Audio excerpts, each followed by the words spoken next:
할렐루야. 이 자리에 함께 하신 우리 모든 성도님들, 그 삶과 가정과 일터 위에 하나님의 크신 은혜와 능력이 임할 수 있기를 간절히 축원합니다. 우리 호산나 성가대 오랜만에 이제 성가대 자리에서 찬양을 하시고 또 영상으로 담으셨는데, 이제 조만간 이제 본 자리로 찾아서 아마 찬양을 하지 않을까라고 생각됩니다. 뭐 한두 달 안에 그렇게 될 것 같다는 생각이 들고요. 또 이제 우리 모든 삶에도 일상이 이제 조금씩 회복되어 가는 것 아닌가, 또 그것을 또 우리도 준비해야 되지 않을까라는 생각을 하고 있습니다. 우리가 보통 이런 얘기가 있죠. 긴 병에는 효자가 없다라는 얘기가 있습니다. 그만큼 아무리 내가 결단하고 의지가 강하고 결심한 것도 시간이 오래 지속이 되게 되면 흐지부지해지고 또한 그 모든 것에 좀 힘이 빠질 수밖에 없는 가운데 있는 것이죠. 우리가 코로나19의 상황을 봤을 때 우리가 이제 1년 반 정도 넘어가는 시기 가운데 있는데, 그동안에 이제 베풀으신 하나님의 은혜, 또 이 나라의 민족을 그래도 잘 돌봐주시고 지금까지 이끌어주신 것에 대해서는 감사와 찬양이 넘치는데, 대신에 우리 삶에 있어서 약간의 무력감과 또한 여러 가지 힘든 것들이 쌓여 있지 않는가라는 생각을 하게 됩니다. 그동안의 긴 이제 여정 가운데 있어서 어떻게 보면 이제 휴대폰을 보게 되면 배터리가 방전되듯이 이제 빨간불이 켜져가고 있는 그런 때가 아닌가. 사람들의 많은 소망도 줄어들고 또 힘도 빠져 있고 무기력과 또한 우울함 가운데 많은 사람들이 또한 거하고 있는 거 아닌가라는 생각이 듭니다. 그래서 왠지 마음속에는 불평과 원망, 또 여러 가지 많은 스트레스, 분노들이 잠재되어 있고, 또 그래서 서로가 많이 힘들어하는 그런 시기 가운데 있지 않나라고 생각을 하게 됩니다. 보통 예전 같은 데는 뭐 여러 가지 이제 서로 만나면서 교제를 하면서 또 여러 가지 삶의 또 환경을 통해서 스트레스를 풀고 나아갔는데, 모든 것이 막혀 있기 때문에 점점 누적이 되어서 그것이 많이 좀 교통체증과 같이 버겨워하는 가운데 있지 않나라는 생각을 하게 됩니다. 특히 뭐 자녀 같은 경우도 집에서 계속 있다 보니까 부모랑 계속 이렇게 마찰이 생길 수밖에 없는 거고, 가족끼리 또 여러 가지 어려움들이 생기는 경우들이 많이 있습니다. 그럴수록 다시 한번 회복의 역사가 임해야 되는 것이죠. 힘을 얻어서 다시 한번 일어날 필요가 있는 것입니다. 보통 우리가 더위에 지칠 때 여름 되면 이제 중복날, 이제 초복이나 이제 말복 같은 데는 시원한 음료를 마시거나 또 이렇게 기력이 회복될 수 있는 음식을 먹음을 통하여 힘을 얻을 때가 있습니다. 그래서 다시 한번 힘을 내서 살아가게 되는 것이죠. 하지만 우리 삶의 전반적인 문제에 있어서 이렇게 막혀 있고 답답한 상황 가운데 있을 때 그 모든 것을 회복할 수 있는 것은 무엇일까? 그것은 어떠한 음식이나 어떠한 삶의 모습으로 해결될 수 있는 것이 아니라는 것입니다. 육체적인 힘으로 회복이 되는 것이냐, 아니면 내가 마음을 다시 잡고 내가 의지와 결단으로 회복이 될 수 있느냐, 그것은 아니라는 것입니다. 더 중요한 것은, 가장 중요한 건 영적인 은혜와 능력이 우리의 삶 가운데 강하게 붙어 있어야지, 박혀 있어야만이 그로 인해서 내 마음이 회복되고 육체가 회복되고 우리의 삶의 전반적인 모습들이 회복이 될 수 있는 것입니다. 할렐루야. 이것이 가장 중요한 것이죠. 우리 심령이 되살아나야 되는 것입니다. 하나님이 주시는 능력으로, 그 힘으로써 우리가 영적으로 힘을 받고 나아갈 때 우리의 삶의 가정과 또한 일터와 이 나라의 민족이 점차적으로 예전보다 더 나은 모습으로 회복이 될 수 있는 것입니다. 그 때문에 하나님께서는 우리에게 무엇을 허락하셨냐? 성령님이시라는 거예요. 성령님. 우리가 성령 주간을 보내고 있습니다. 또한 우리가 더욱더 이 시기 가운데 우리가 찾아야 될 것은 바로 성령의 충만함이 우리의 삶과 가정 가운데, 교회와 일터 가운데 충만해야 되는 것입니다. 그래서 오늘 말씀을 통하여 이 성령님의 무엇인지, 또 성령님께서 우리 가운데 어떻게 역사하시고 또 우리를 변화시켜 주시는지에 대해서 말씀을 나눠보고자 합니다. 오늘 읽었던 에스겔 37장의 말씀은 우리가 잘 알고 있는 에스겔 마른 뼈의 골짜기의 말씀을 얘기하고 있습니다.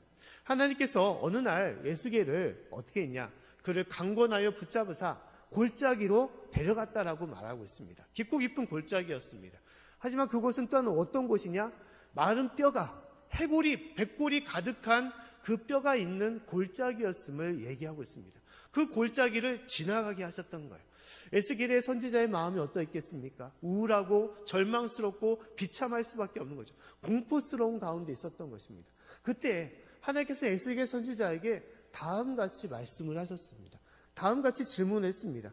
오늘 3절 말씀 보면 다음같이 얘기를 하고 있죠. 3절 말씀 보면 그가 내게 이르시되 인자야 이 뼈들이 능히 살겠느냐. 하나님께서 많은 뼈들, 엄청난 골짜기에 가득 덮여 있는 뼈들을 보여주시면서 야 에스겔 선지자야 이 뼈들이 다시 살아날 수 있겠느냐라고 물어보셨다는 거예요. 자, 선지자의 답은 무엇이었습니까? 3절 말씀의 후반절에 내가 대답하되 주 여호와여 주께서 아시나이다. 주께서 아십니다라고 대답했다는 것입니다. 자, 이 대답에는 여러 가지 많은 감정과 생각들이 접혀져 있는 것입니다. 첫 번째, 에스겔 선지자의 마음은 무엇이었겠습니까?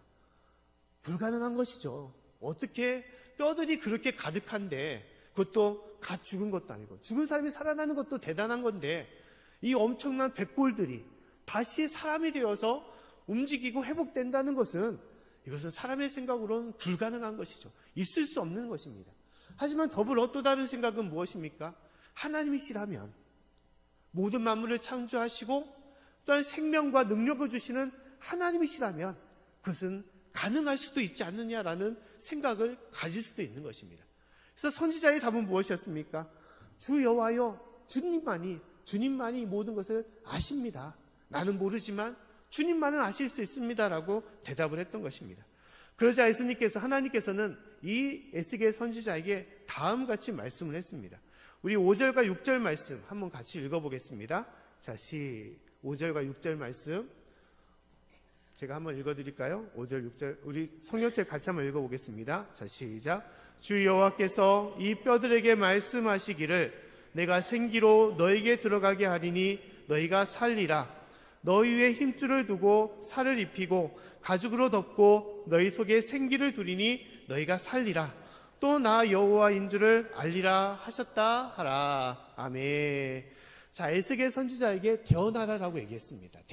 대언이란 것은 무엇입니까? 대신하여 선포하라는 것이죠. 누구에게 선포하라냐?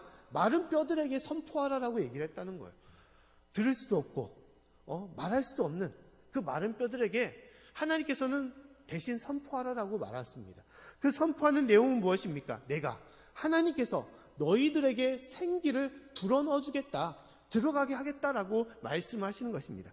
그리고 그로 인해서 너희가 어떻게 하냐? 살 것이다. 너희가 너희의 힘줄을 들고 살을 입히고 가죽으로 덮이고 너희가 생기를 얻어 내가 다시 한번 살리라라고 하나님께서 말씀하시고 그 말씀을 에스겔 선지자가 선포하라, 대언하라라고 얘기했던 것입니다. 에스겔 선지자는 그 말씀에 순종하여 선포했습니다. 마른 뼈들에게, 죽어 누워있는 백골된 마른 뼈들에게 선포를 했어요. 생기야 들어가라 라고 선포를 했던 것입니다. 그러자 여러 많은 소리가 들렸다는 거예요. 그 소리는 뭐냐? 뼈들이 부딪히는 소리였습니다. 뼈들이, 흩어져 있는 뼈들이 연락하여 맞부딪혀서 뼈들이 모이게 되는 것이고 그 위에 힘줄이 붙이고 살이 붙이고 가죽이 덧입히는 그런 모든 사람들이 되었다는 거예요. 할렐루야. 놀라운 역사가 그 골짜기 가운데 임했던 거예요. 근데 한 가지 문제는 무엇이냐? 형상은 입었는데 움직이지 않았다는 거예요. 아직 그들 가운데 생명이 없었기 때문인 것입니다.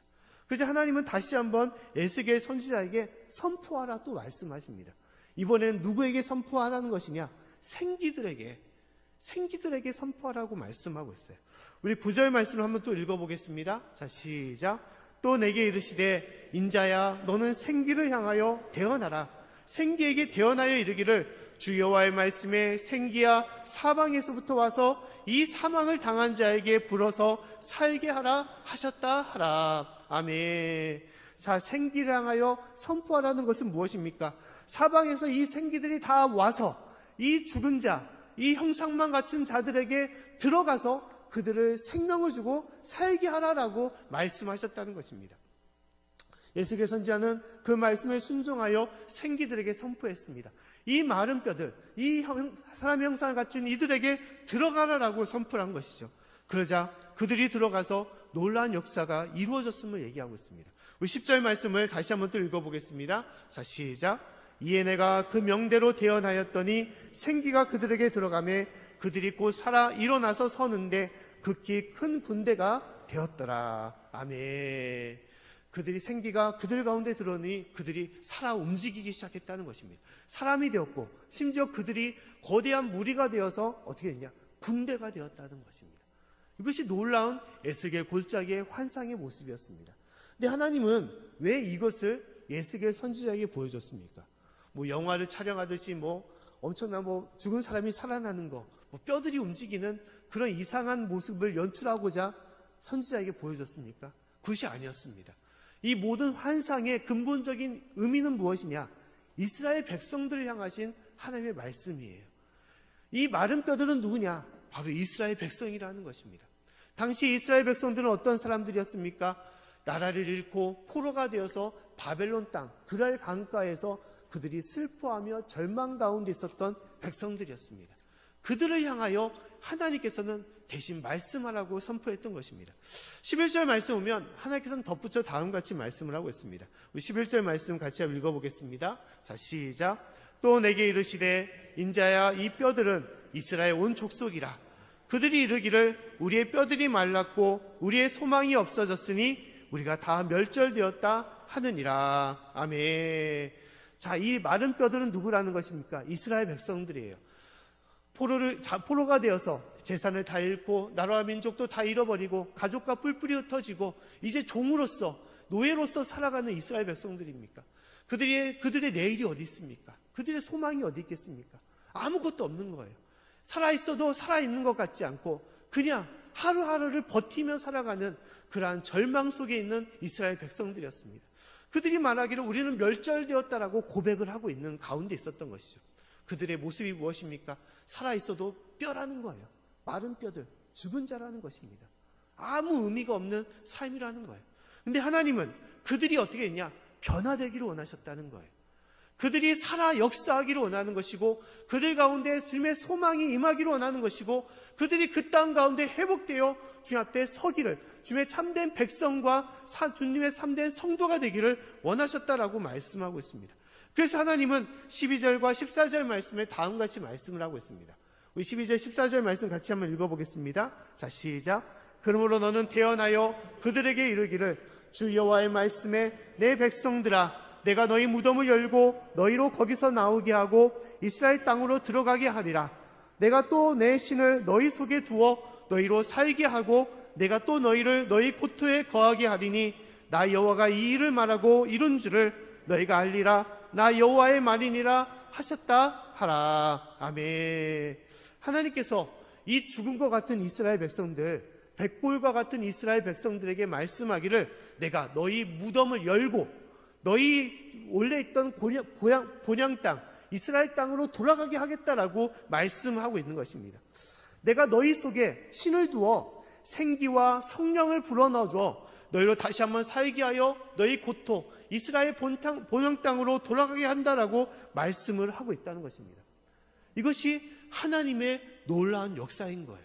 하나님은 그 절망 어린 무기력하고 우울감 가운데 또한 힘이 빠져있는 그들에게 성령을 불어넣어 주시사 하나님 앞에 변화되는 삶이 되게 하기를 원하셨고 참된 이스라엘 백성으로 또 군대로서 하나님의 능력과 파워를 가진 하나님의 군사로서 서기를 원하신다라고 말씀하신 것입니다. 할렐루야. 이것이 성령을 통하여 이루시는 하나님의 능력이라는 거예요. 이스라엘 백성들은 그 땅에서 그 하나님의 성령을 받아 취했던 것입니다. 그리고 그 성령을 통하여 그들은 삶의 소망을 얻게 된 것이고 그들이 기쁨을 찾았던 것이고 다시 한번 능력을 찾아 회복의 역사로 그들이 그 땅 가운데 돌아오는 역사가 임했던 것입니다. 이것이 성령의 역사인 거예요.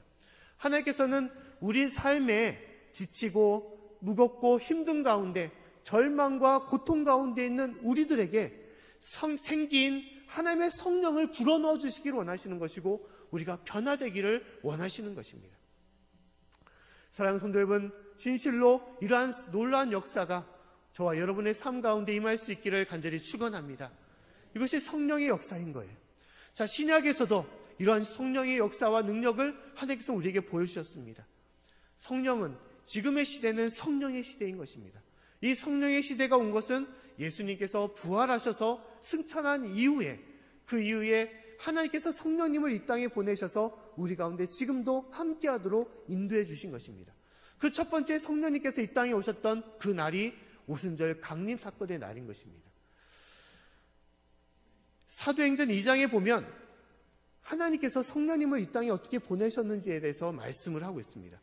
예수님께서 부활하시고 승천하실 때 그 함께 따랐던 120명의 제자들, 그 사도들에게, 그 성도들에게 다음같이 말씀을 했어요. 예루살렘을 떠나지 말아라. 예루살렘을 떠나지 말고 너희가 한자리에 모여서 하나님께서 너에게 주시는 것을 바라고 구하고 기도하라라고 말씀을 했던 거예요. 예수님께서 예루살렘을 떠나지 말라는 것은 그들이 떠날 수밖에 없는, 또 떠나고 싶은 마음이 간절했기 때문인 것입니다. 왜냐하면 예루살렘 땅은 죽음의 땅이었습니다. 순교의 땅이었어요. 예수를 믿는 사람들, 예수를 따랐던 사람들이 모두 붙잡혀서 죽음을 당할 수밖에 없는 공포와 두려움 속에 있었던 그런 땅이었고 시기였습니다. 그 때문에 그들은 예수님이 승천하신 후에는 우리 뿔뿔이 흩어지자, 갈 길로 가서 우리가 원하는 대로 또 살아가야 되지 않겠냐라는 마음, 심정을 가지고 있었던 것입니다. 근데 예수님은 그렇지 말라는 거예요. 너희들 그러지 말아라. 예루살렘을 떠나지 말고 너희가 한자리에 모여서 소망해라. 하나님께서 너에게 주시는 것이 있다. 그것을 바라고 소망하라라고 얘기했던 것입니다. 그래서 그들은 예루살렘을 떠나지 않고 다락방에 모여서 120명의 성도들이 모여서 하나님께서 주시는 것을 소망했다라고 얘기를 하고 있습니다. 기도했다라고 얘기했어요. 기도했다. 120명의 사람들이 그 다락방에 모여서 기도할 때 그들의 마음이 어떠했겠습니까? 하나님께서 우리에게 특별한 것을 주시겠지. 엄청 놀라운 거야. 예수님이 주신 것보다 더 대단한 것을 우리에게 주실 거야. 그런 기쁨과 설렘 속에서 그들이 흥분 상태에서 그들이 기도했겠습니까? 근데 실상은 그렇지 않았습니다. 120명의 사도가 열흘 동안 그곳에서 기도했다는 거예요. 열흘 동안. 그것은 무엇을 말합니까? 그들이 숨죽여서 무서움과 절망과 공포 속에서 기도했다는 거예요. 왜냐하면 발각되면 다 죽임을 당하기 때문에. 발각되면 다 죽임을 당하기 때문인 것입니다. 여러 전쟁 통해서 보통 2차 세계대전 때 독일의 그런 핍박 속에서 유대인들이 숨죽여서 피신해가지고 어떤 다락방이나 어떤 지하 동굴이나 그런 데서 살아왔던 것처럼 그 시대 사람들이 그랬던 것입니다. 왜냐하면 지금도 그 당시에 유대인 지도자들 또한 로마 병정들이 그들을 잡아서 죽이기 때문에 120명의 사람들이 모여있다는 것을 알게 되면 그들은 다 죽임을 당할 수밖에 없는 것입니다. 그래서 그들은 문이 누가 혹시 열을까? 누가 두드릴까? 누가 쳐들어와서 그들을 붙잡아갈까? 라는 그런 초조함 속에서 그들이 기도하고 있었던 것입니다. 두려움 속에서 그들이 있었던 거예요. 그런데 그 상황 속에서 이제 열흘이 지나고 오순절날 50일 되는, 예수님께서 부활하셔서 50일 되고 승천하신 이후에 열흘이 되는 50일날, 오순절날 놀라운 현상이 그 가운데 임했음을 말씀하고 있습니다. 그 말씀이 사도행전 2장 2절과 3절 말씀입니다. 우리 말씀을 같이 한번 읽어보겠습니다. 자, 시작. 호련히 하늘로부터 급하고 강한 바람 같은 소리가 있어 저희 앉은 온 집에 가득하며 불의 혀같이 갈라지는 것이 저에게 보여 각 사람 위에 임하여 있더니. 아멘. 자, 120명의 사람들이 기도하는데 놀라운 일들이 벌어진 것이죠. 소리가 났다는 거예요. 어떤 소리입니까? 바람 같은, 급하고 강한 바람 같은 소리. 바람이 일었던 것이 아니라 소리가 그들 가운데 들렸다는 거예요. 그것도 그 다락방에 가득하게, 웅장하게 그 소리가 들렸다는 것입니다. 심지어 어떤 현상이 보여졌냐? 그들 앞에서 불의 혀 같은 것들이 갈라지면서 각 사람에게 임했던 그러한 일들을 그들이 보게 됐던 거예요. 그 120명의 사람들에게 놀라운 것들이 임하는 것들을 그가 보게 된 것입니다. 그리고 나서 그들 어떻게 했습니까? 방언이 쏟아져 나왔다는 것이죠. 방언이라는 것은 무엇입니까? 하나님께서 그들에게 주신 신비한 말뿐만 아니라 각 나라들의 말이었던 거예요. 그런데 그것을 각 나라에 흩어져 있던 사람들이 예루살렘에 와서 있었는데 그것을 들은 거예요. 아니, 왜 저들이 우리말을 할까? 왜 우리나라 말을 하고 대언할까라고 그들이 이상히 여기고 모이게 되었던 것입니다. 그리고 더불어 베드로를 비롯해서 11사도가 문을 열고 그들 가운데 나아갔던 것입니다.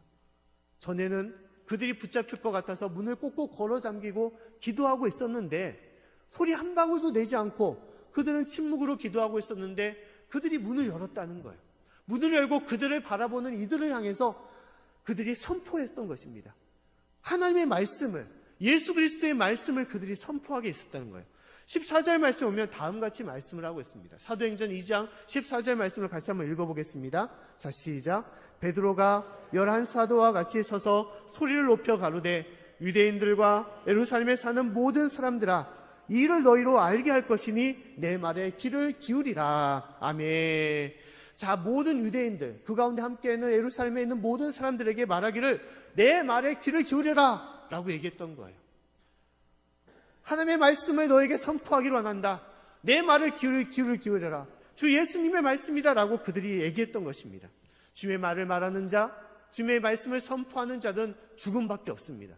하지만 그들은 달라졌어요. 그들이 변화되었던 거예요. 한순간에 그들이 변화되어 하나님의 말씀을 선포하게 된 것입니다. 17절부터 21절의 말씀 오면 다음 같은 말씀을 베드로를 통해서 하나님께서 말씀케 한 것입니다. 이 말씀을 한번 읽어보겠습니다. 자, 시작. 하나님이 가라사대 말세에 내가 내 영으로 모든 육체에게 부어주리니 너희의 자녀들은 예언할 것이요 너희의 젊은이들은 환상을 보고 너희의 늙은이들은 꿈을 꾸리라. 그때 내가 내 영으로 내 남종과 여종들에게 부어주리니 저희가 예언할 것이요 또 내가 위로 하늘에서는 기사와 아래로 땅에서는 징조를 베푸리니 곧 피와 불과 연기로다. 주의 크고 영화로운 날이 이르기 전에 해가 변하여 어두워지고 달이 변하여 피가 되리라.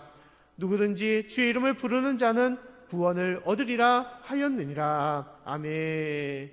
자, 이 사도들이 선포했던 말이 무엇입니까?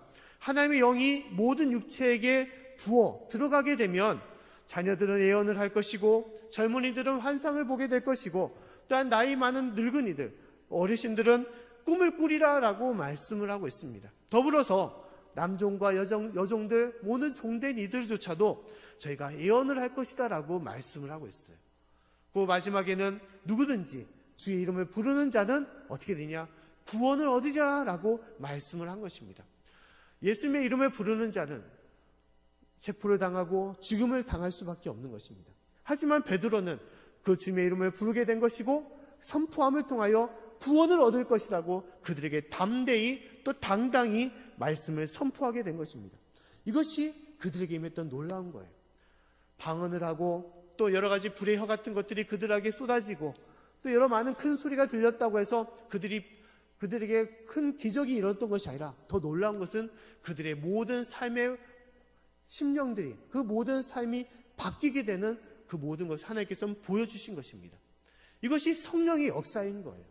성령님께서는 우리가 그러한 모습으로 변화되기를 원하신 것입니다. 다락방 속에서 절망과 고통과 슬픔과 또한 무기력 가운데 있는 그들에게 하나님께서는 소망을 주시고 또한 새 희망을 주시고 그들에게 열정과 또한 하나님께서 담대함을 허락하신 것입니다. 그리고 그들의 문을 열고 하나님의 말씀을 선포하도록 그들을 이끌어 주신 것입니다. 이것이 성령님께서 주시는 놀라운 힘과 능력의 모습인 거예요.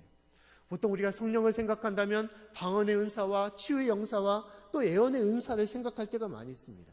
근데 성령은 그렇지 않습니다. 성령이 우리 가운데 임하게 된다면 나의 모든 생각과 나의 주장들을 하나님의 생각과 하나님의 뜻으로 변화시켜 주시는 것입니다. 내가 삶을 이끌어가는 것이 아니라 하나님이 나를 이끌어가도록 인도해 주시는 거예요. 하나님, 저는 참 힘듭니다. 참 어려운 가운데 있습니다. 난 하나님 힘들고 공포스러운 가운데 있습니다 라고 하지만 성령님께서 내 안에 주관하게 된다면 잠자고 있는 나를, 또한 두려움 가운데 있는 나를 일으켜 세워주시고 나를 이끌도록 인도해 주시는 거예요. 나를 그 안에서 하나님의 말씀을 선포케 하고 하나님의 말씀으로 담대히 살아가게 하고 그 안에서 기쁨과 감사로 찬양과 증거로 나아갈 수 있도록 인도해 주시는 것입니다. 사랑하는 성도 여러분, 이것이 우리 가운데 임하시는 성령의 역사와 능력임을 우리가 잊지 않고 살아가기를 간절히 축원합니다. 성령님께서는 우리에게 이렇게 역사하기를 원하시는 거예요. 로마서 15장 13절 말씀에도 성령님의 역사에 대해서 다음같이 말씀하고 있습니다. 우리 말씀을 같이 한번 읽어보겠습니다. 자, 시작. 소망이 하나님이 모든 기쁨과 평강을 믿음 안에서 너에게 충만케 하사 성령의 능력으로 소망이 넘치게 하시기를 원하노라. 아멘. 기쁨과 평강을 주시고자 하는 하나님, 소망의 하나님이 우리 가운데 성령의 능력을 주시사 우리를 소망을 품게 하시고 오히려 더욱더 주님 앞에 감사와 기쁨으로 또 주님께 주시는 그 능력으로 나아갈 수 있도록 인도하신다라고 말씀하는 것입니다. 사랑하는 성도 여러분, 진실로 그 우리 가운데 역사하시는 그 성령의 능력, 그것을 소망하며 나아갈 수 있기를 간절히 축원합니다. 하나님은 역사하심을 보여주시는 것입니다. 성령의 능력이 우리 가운데 어떻게 역사하시는지를 보여주고 있는 거예요. 오순절 다락방 그 120명의 사도들, 죽음 앞에서 핍박 속에서 두려움에 떨고 있는 그들이 누구냐? 바로 우리라는 거예요. 삶이 여러 가지 힘들고 또한 물질적인 문제, 질병의 문제, 또한 내가 기력이 없고 힘든 가운데 지쳐있는 우리의 삶이 그와 같은 인생임을 말하고 있습니다. 하지만 그들이 하나님을 사모하고 성령님을 사모하여 간절히 주님 앞에 나아갈 때 그들이 어떻게 했냐? 그들 가운데 성령님이 임하셨고 그들을 변화시켜주지 않았느냐? 그들의 그 문을 열게 하시고 그들 가운데 하나님의 능력을 보여주시지 않았느냐라고 말씀하고 있는 것입니다. 우리가 그러한 삶으로 나오라고 말씀하는 거예요. 또 에스겔 골짜기에 그 해골들이 누구라는 것입니까? 바로 우리라는 거예요. 우리라는 거. 무기력감 속에, 절망 속에서, 아픔과 상처 속에서 주눅들어 살아가는 우리들, 사는 것 같지만 살고 있지 않은, 힘들게 버거워하는 우리들이 바로 이 마른 뼈와 같은 존재임을 말씀하고 있는 것입니다. 하지만 일어나라, 무덤을 걸고 나오라고 말씀하는 것입니다. 그 역사는 성령님께서 너희 가운데 임하실 때, 너희 가운데 충만할 때 그러한 역사가 이루어진다라고 말씀하는 것입니다.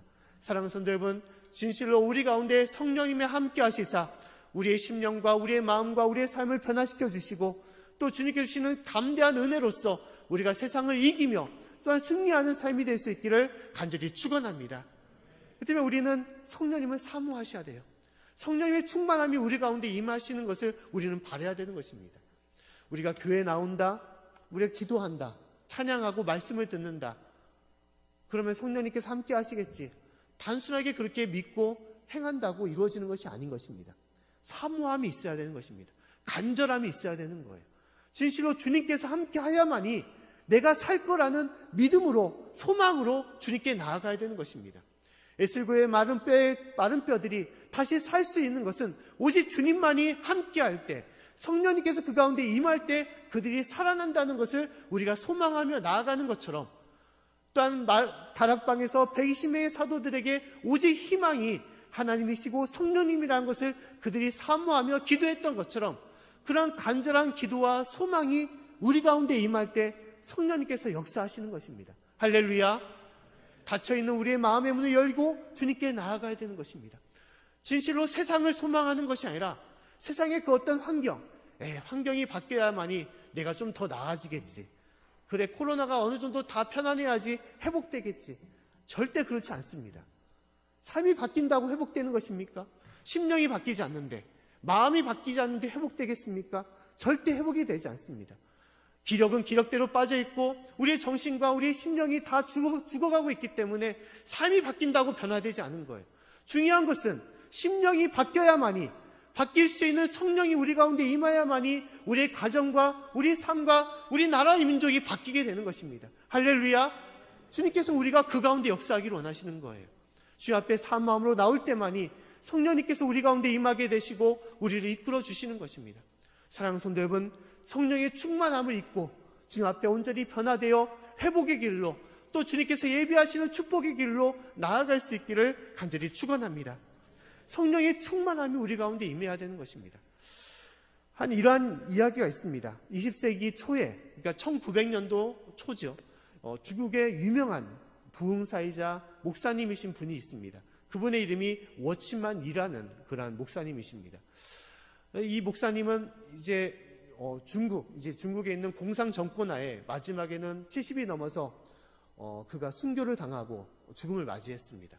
하지만 그는 젊은 나이 때부터 하나님의 말씀만을 붙잡고 주의 일을 감당하려고 행했던 분이었어요. 근데 그 삶의 가장 큰 걸림돌은 무엇이었냐? 질병이었습니다. 하나님의 일을 감당해야 되는데 몸이 너무 힘들고 질병으로 통해서 나조차도 감당하기 힘드니까 너무너무 고통스러운 거예요. 하나님의 일을 내가 사명을 감당해야 하는데 어떻게 하면 좋겠습니까? 매일매일 기도하면서 이 문제를 해결해 달라고, 이 병을 낫게 해달라고 기도했던 거예요. 근데 어느 날 하나님께서 이 워치만 리에게, 이 목사님에게 환상을 보여주셨습니다. 그 환상은 뭐냐? 거대한 황야, 그 중국에 있는 큰 강을 그가 혼자 배를 끌고 노를 저어서 거슬러 가고 있는데 가는 환상을 보여주신 거예요. 근데 그 배를 타고 한참 가고 있는데 그 앞에 엄청난 산과 같은 바위가 그 앞에 딱 버티고 있었던 것입니다. 조금만 가면 이 바위에 부딪혀서 배가 파손될 수밖에 없고 나아갈 수가 없는데 그는 그 환상 속에서 하나님께 기도했던 거예요. 하나님, 저를 도와주시옵소서. 이 산을, 이 바위를 내가 어떻게 해결할 수 있겠습니까? 주님 도와주십시오라고 기도했던 것입니다. 그때 하나님께서 환상 중에 이 워치만 이 목사에게 말씀하기를, 내가 너를 어떻게 도와주면 좋겠냐? 이 바위를 치워줄까? 아니면 이 바위를 넘어갈 수 있도록 큰 물을 허락할까라고 하나님께서는 말씀하셨다는 거예요. 워치만 이 목사님이 그 음성을 듣고, 하나님, 바위는 그대로 놔주시되 내가 이 바위를 넘어갈 수 있도록 큰 물을 허락하여 주십시오라고 그렇게 기도했던 거예요. 그리고 하나님은 환상 중에 큰 물을 그 강에다 쏟아부어서 그 배가 그 강에 그 물살을 타서 그 엄청난 바위, 산을 넘어갈 수 있는 환상을 그 가운데 보여주셨던 거예요. 그리고 환상이 껴서 이 워치만 이 목사가 깨달았던 것은, 그래, 내 안에 하나님의 은혜가 넘친다면, 내 안에 성령님의 역사가 넘치고 성령님의 능력이 넘친다면 아무리 큰 산과 같은 바위와 같은 것이 나를 막고 나를 힘들게 할지라도 나는 하나님의 능력으로 넘어가리라라고 그가 선포했다는 것입니다. 그리고 하나님은 그 은혜로서 이 워치만 이 목사님이 많은 질병과 어려움 속에서도 70살 넘어서 주님의 일을 잘 감당하며 행할 수 있도록 인도하신 거예요. 그리고 그는 믿음을 끝까지 지키고 순교의 길로 그 삶을 이끌어 나갔던 것입니다. 사랑하는 성도 여러분, 우리 삶도 마찬가지입니다. 아무리 큰 산과 같은 엄청난 바위와 문제와 질곡이 우리를 막아서고 우리를 힘들게 할지라도 그것을 넘어갈 수 있는 것은 무엇이냐? 나의 힘과 세상의 힘이 아니라는 것입니다. 오직 하나님의 능력, 성령님의 역사가 우리 가운데 임할 때 그 산을 넘게 하시고 우리를 이끌어 주시는 것입니다. 물이 산처럼 차고 넘치게 된다면 어떠한 바위와 어떠한 암초와 어떠한 난곡도 아무것도 보이지가 않는 거예요. 하나님의 성령의 부흥의 손길로 통해서 그 모든 것을 가라앉게 하시고 우리를 넉넉하게 흘러차고 넘치도록 우리를 이끌어 주시는 것입니다. 사랑하는 성도 여러분, 이 성령의 놀라운 은사와 능력이 저와 여러분의 삶 가운데 충만할 수 있기를 간절히 축원합니다. 내가 아직까지 지치고 힘들어 할지라도, 내가 기력이 없고 어두운 가운데 있을지라도 성령님께서 우리의 삶을 주관하시고 우리 이끌어 가신다면, 또 나를 주장하시사 그 산을 넘게 하신다면 우리는 무서워할 것도 없고 두려워할 것도 없습니다. 절망할 것도 없고 힘이 빠질 것도 없는 것입니다. 우리가 소망으로 더욱더 주님 앞에 든든히 붙잡고 주님께 나아가는 저와 여러분의 삶이 되기를 간절히 축원합니다. 그리고 이 성령님께서 우리 가운데 충만할 수 있도록 사모하며 주님께 나아가야 되는 것입니다. 간절히 주님 앞에 나와 사모하는 자에게는 주님께서는 채워주시는 것입니다. 우리에게 차고 넘칠 수 있도록 성령님께서 인도하여 주시는 것입니다. 그래서 사랑하는 우리 모든 성도님들, 저와 여러분의 삶에 그 역사가 임할 수 있기를 간절히 축원합니다.